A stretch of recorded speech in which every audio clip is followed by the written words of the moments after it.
ಇನ್ನು ಬಿಜೆಪಿ ಮತ್ತು ಕಾಂಗ್ರೆಸ್ ನಾಯಕರು ಹಿಜಾಬ್ ವಿಚಾರವಾಗಿ ವಾಗ್ಯುದ್ಧವನ್ನೇ ಮಾಡ್ತಾ ಇದ್ದಾರೆ, ವಾಗ್ದಾಳಿಯನ್ನೇ ಮಾಡ್ತಾ ಇದ್ದಾರೆ. ಈಗ ಡಿ ಕೆ ಸುರೇಶ್ ಸರ್ಕಾರದ ಪರ ಬ್ಯಾಟಿಂಗ್ ಮಾಡಿದ್ದಾರೆ.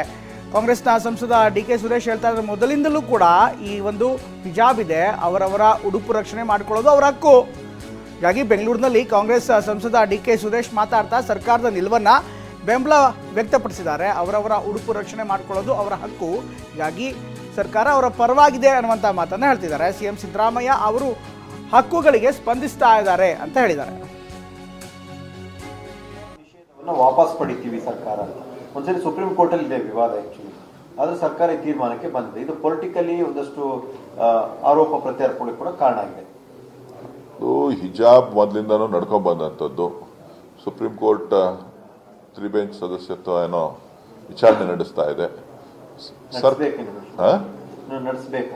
ವಿಚಾರಣೆ ನಡೆಯೋ ಹಂತದಲ್ಲಿದೆ. ಇನ್ನ ಅದು ಆದರೂ ಕೂಡ ಇವತ್ತು ಅವರ ಹಕ್ಕು, ಎಲ್ಲ ಧರ್ಮದವ್ರಿಗೂ ಕೂಡ ಅವರವರ ಉಡುಪುಗಳನ್ನು ಧರಿಸ್ಕೊಳ್ಬೇಕಾದಂಥದ್ದು ಅವರ ಹಕ್ಕು, ಅವರ ರಕ್ಷಣೆ ಮಾಡ್ಕೊಳ್ತಕ್ಕಂಥದ್ದು ಕೂಡ ಅವ್ರ ಹಕ್ಕು. ಸೊ ಹಾಗಾಗಿ ಮುಖ್ಯಮಂತ್ರಿಗಳು ಅದಕ್ಕೆ ಸ್ಪಂದಿಸ್ತಾ ಇರ್ಬೋದು.